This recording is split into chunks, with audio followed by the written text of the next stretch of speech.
So, may caller ako sa kabilang line. Hello? Hello? Nag-antay ka ba? Opo. Sorry ha, kasi may DJ na lilipat sa ibang istasyon, umarte eh. Ako lang po. Kakatapos makipagdrama. Milbert! Opo. Ayan, kamusta ka? Okay naman po. Okay naman. Anong ginagawa sa buhay? Tatrabaho po. Nagtatrabaho. Anong hanap buhay ni Milbert? Isa pong sa company po. Ano po? Isa pong photocopy sa isang company po. Ah, isang makina. Opo. Hindi po. Operator po. Kasaka mo, photocopy ka eh. Sorry, Papa Jack. Ayan. Anyway, Milbert. Opo. Kumusta buhay? Okay lang po. Okay lang. Ano pinagkakabalaan sa buhay? Tatrabaho po. Ako nga pala, no? Maliban sa pagkatrabaho, ano pinagkakabalaan? Yung pa lang po. Ayun pala. May asawa ka na? Wala pa po. Girlfriend? Di ka sure? Opo. Ha? Parang ganun na nga po. Papa Jack. Sige. I-sure mo yan, i-sure mo. Okay, dali. Ano ang paglilingkod ko sa'yo? Hingi lang po ng advice. Advice? Opo. Kwentuhan mo ko. Kasi ganito yun, Papa Jack. Yung kaibigan ko ay nagsama ng babae sa boarding house namin. Tapos, yung babaeng sinama niya, hindi ko alam na nililigawan niya pero hindi naging, sabi sa akin ng babae, tinanong ko yung babae, sabi niya, hindi daw naging sila. Tapos, niligawan ko yung babae, yung girl na sinama ng pinsan ko. Tapos, naging kami. Akala ko boardmate mo, bakit pinsan mo ngayon? Ano po? Akala ko boardmate mo, pinsan mo yung boardmate mo, ganon? Hindi ba, Jack? Yung pinsan ko nagsama ng babae sa boarding house. Okay. Tapos, nung sinama ng pinsan mo yung babae sa boarding house nyo, doon ba nakatira ng pinsan mo, by the way? Opo. Ay, ngayon po, hindi na po. Nasa, medyo lumayo na po. And then, nung time na yun, doon nakatira yung pinsan mo? Opo. Okay. Nung sinama ng pinsan mo yan sa boarding house na yan, ano ang ginawa nila? Wala po, bali kwentuhan lang po. Tapos, tinanong ko po yung, kasi nagustuhan ko rin po yung babae. Tapos, tinanong ko po. Niligawan mo nga eh. Sorry, Papa. Kuwan po. Nung tanongin ko po, yung pinsan ko, sabi niya, hindi daw niya nililigawan kasi kuwan lang daw niya yun. Parang kakilala lang, bagong kakilala lang. Ano ba ginawa nila nung araw na nagpunta sila doon? Ano po, Papa Jack? Anong ginawa nila nung araw na nagpunta silang dalawa doon? Bali, bumisita lang po sila doon sa boarding house. Ganyan. Kasi yung pinsan ko noong that time na yun ay walang trabaho, bali. Naghanap siya ng trabaho. Tapos yung girl nagpasama sa kanya punta sa isang lugar na may binili sila. Okay. Tapos nung pagdating ko ng bahay, nandun yung pinsan ko tsaka yung girl. Yun. Tapos, yung tinanong ko yung girl, hindi daw siya nililigawan ng pinsan ko. Yung tapos, Ulit. Sorry Papa Jack, limited. Niligawan ko yung girl. Naging kami.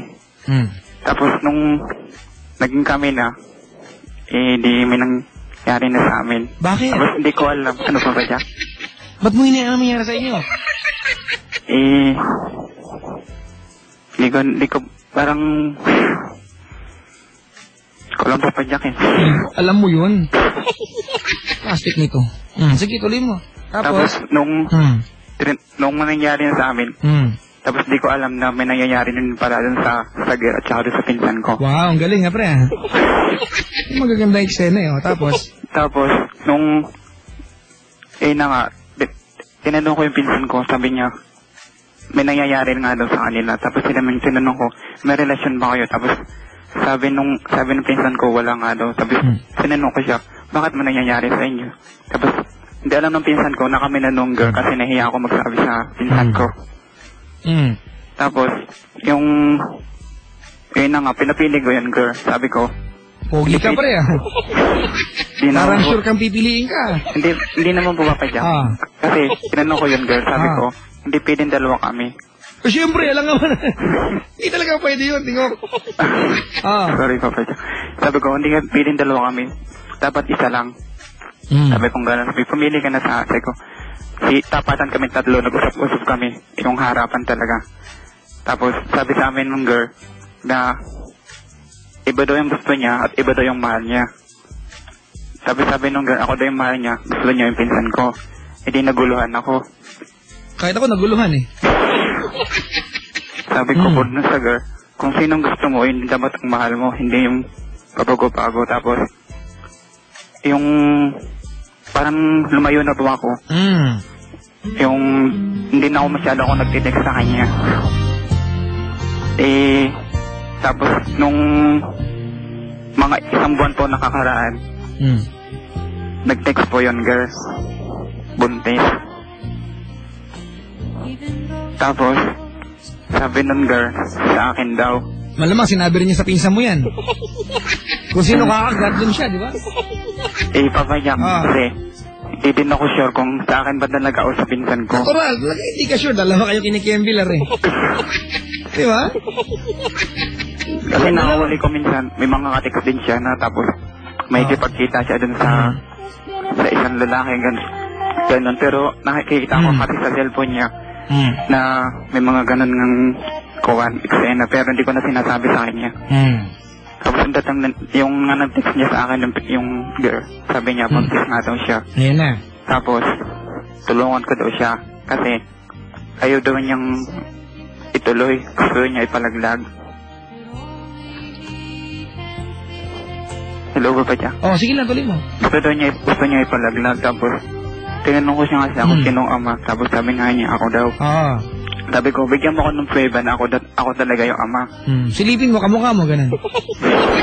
Ito, pasok ka, dali. Ganun. Tapos sinabi ko din sa kanya. Tignan mo, ilong mo to, ganun. Sinabi ko sa kanya, Papa Jack, na umamin sa akin yung pinsan ko na manangyayari nga daw sa inyo. Tapos sabi niya, hindi, sa'yo talaga to kasi noong may nangyari sa amin, nagkaroon pa daw siya noon. Tapos hinanap mo yung napkin. Asan yung napkin yan?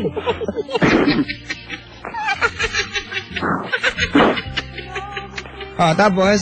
Tapos, tapos, sabi niya nga niya, ako nga, tapos, umaywas na naman ako. Ilang buwan na naman ako tinag-text, tapos ngayon, nagpalit na ako ng number.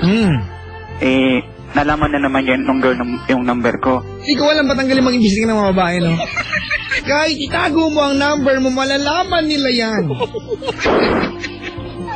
Mga kaibigan, babae po ang magaling sa ganyang method. Lalaki, mahina-hina. Hindi ko alam, di ba? Tapos, ano nangyari? Tapos nalaman niya Papa Jack yung number ko. Tapos, sabi niya, mag-usap nga daw kami. Tapos, nakapag-usap ako sa kanya. Tapos sabi niya, sabi ko sa kanya, yung kinumusta ko muna siya, tapos nagkita kami. Tapos sabi niya, kasi 4 months na papadyak yung chin niya pa 5 months. Gusto pa rin niyang ipalaglag. Sus, ano ka ba? Kinausap ko siya, sabi ko, hindi kita matutulungan sa ngayon kasi bakit gusto mong tulungan? Mapalaglag siya? Hindi po, Papa Jack, hindi. Sabi ko, maitulong ko lang sa iyo. Kuwan, uwi ka na lang sa province sa amin. Ang ganda ng tulong mo, pre. Ang kinaalis mo siya, Tapos? Sabi ko po, kasi nag-boarding house lang din ako dito. Tapos, sabi ko sa kanya, uwi ka na ng province, bigyan ka ng pera, tapos pamasahe. Doon ka na lang muna sa amin. Doon ka na ng mga anak. Tapos sabi niya, ayaw daw niya. Kasi may anak na siya, Papa Jack. Ayaw niyang mapabayaan anak niya. Siyempre. Tapos, habang narito, gusto niya dito sa Maynila. Tapos, kaya bang nagtatrabaho daw siya, gusto niyang tulungan yung anak niya. Ngayon, kinausap ko siya. Sabi ko, kung gusto mo magsama na lang tayo. Sabi ko po dun sa girl. Teka lang, bakit mo sinasabi sa kanya yan? Willing kang panagutan o naaawa ka lang sa kanya kasi wala siya matakbuhan? Parang awa, Papa Jack. Mali yan, pre. Teka lang, yung pinsan mo, anong stand niya sa nangyayari ngayon? Ano alam niya? Nananahimik, Papa Jack. Tapos pinagtutulakan niya sa akin daw. Tapos, tinext ko po yung parents ko. Sabi ko, may na-disgrasya nga ako. Tapos, malaki batahi anak, ganun. Tapos? Tapos sabi ko, gustong ipalaglag nung girl. Tapos, sabi nung parents ko, ilang buwan na, sabi ko, pag 5 months, sabi po nung parents ko, hindi na daw hindi na daw po pwede. Ay, tumigil nga kayo kahit pa isang buwan yan. Dapat din yung ginagawa yan. Kasi Nanay mo rin. Ay, ibig sabihin ng nanay mo kapag sinabi mong 2 mo pa lang, oo siya. Hindi ko. Huwag kayong maniwala sa mga makabuhay sa Quiapo. Hindi totoo yan.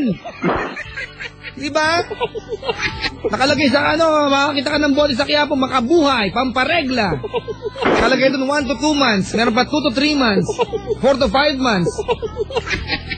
Bibigyan ka ng bote. Tapos sasabihin sa'yo, pero may kasama yung tabletas, ito yung mahal. Ganyan yan eh. Ba't ko ba alam to? Na-feature na to mga kaibigan sa TV dati. I was in college. Kaya ako po alam. Hindi ako bumibili niyan, okay? Bakit ako?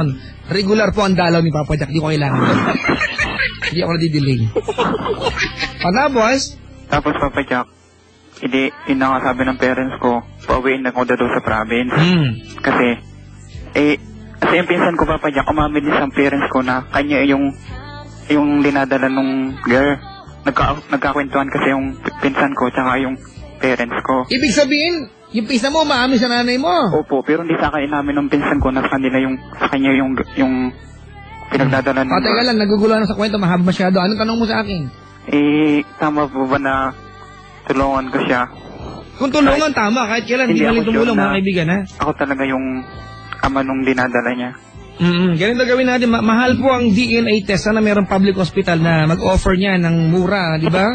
Hindi ko alam kung bakit dahil hindi ko alam bakit may ganitong problema, di ba? Kung malandi rin kasi yung babae niya, di ba?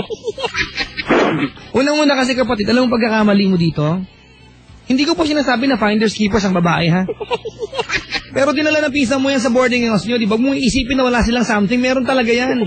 Di ba? Kung manliligaw ka pala sa babae, di ba? At alam mo na wala silang relasyon, dapat nagsabi ka sa pinsan mo, respeto bilang lalaki, mga kaibigan, unwritten rule yan. Papa Jack, tinanong ko din siya pero sabi niya wala raw. Hindi, pero dapat magsabi ka na liligawan mo. Tinanong mo, iba yung tinanong mo, may relasyon kayo, wala. O, siyempre, di ba? Parang ang relasyon nila, sorry po, pero sex lang ang relasyon nila Di ba? Nagkikembilar lang sila, yung relasyon nila. Dapat nagsabi ka sa pinsan mo, liligawan mo yung girl. Nabalak mo mahalin. Di ba? Iwasan sana yan. Mga kaibigan, hindi ko po sinasabi na ipagpaalam mo ang isang bagay kung gagawin mo, di ba, sa ibang tao. Pero, alam mo, di ba, na it's a gentleman's rule. Di ba, pag nakilala mo ang girl dahil sa isang kaibigan lalaki, magpapaalam ka sa kaibigan mong lalaki. Hindi nakasulat yan, pero dapat ginagawa yan, di ba? Kasama niya yun Di ba? Opo. Di ba siya yung dahilan? Ba't kaya nagkakilala kay babae kay lalaki? Ganun sana yun. Hindi ko alam ba't di mo sinabi. Oh, di ano nga? Ngayon, chain of events. Ayan na ngayon. Nakikembilar din sila. Ang totoo yan, naiintindihan kita kung di pananagutan ito. Pero Papa Jack, sabi nung girl, kasi tinatanong ako kung gusto talaga nung girl na ipalaglag yung bata kasi tatakwil daw siya nung parents niya. Kamo, pag pinalaglag niya, kukulamin namin sa Ilon Ching. Di ba sa Ilon? Kukulamin natin. Nandiyan ba yung manika na mamalasik? Meron kami manika, mga kaibigan. Ang pangalan po ng manika ay Manmalasik. Galing po sa tribo ng Anamay. Ha? Kaya pag ganito gawin natin, kapatid, ha? Opo. Mga kaibigan, I know some people would raise an eyebrow or two, sasabihin kong ito. Pero, this is for the best in the long run. Huwag mong panagutan yan. Okay? Kung gusto mong tumulong ka. Not unless masigurado mong sayo. Alright? Alam natin, you have taken participation sa pagbuo, di ba? Baka sa'yo tenga isa. Sorry po, mga kaibigan, pero nababastusan ako sa ginawa ng girl. Di ba? Di ba? Inside the same room sa Ilunching, ha? Di ba? At magpinsan, di ba? Hindi niya inisip na pwede mangyari ito. Napakalanding babae. But whatever, di ba? Whatever it was, di ba? Ito na yan, buntis na siya. Opo. Mga kaibigan, sorry po if we are at some point baka sabi niya, I'm being disrespectful sa babaeng buntis, di ba? But I think this will not happen kung hindi niya inalaw ito. Di ba? Paano mo kayang hubarin ang panty mo sa dalawang lalaking sabay halos ng panahon na sa buhay mo? How can you do that, di ba? Paano mo naisip na, oh my God, masarap si B1, si B2 naman bukas. Babanlihan ko lang to, pwede na to bukas ulit. Oh my God! And oh my, di ba si Ilunching? Pasensya na po sa mga malalandi po. Di ba? This is a wake-up call. Nakakapiko na isipin, mga kaibigan, na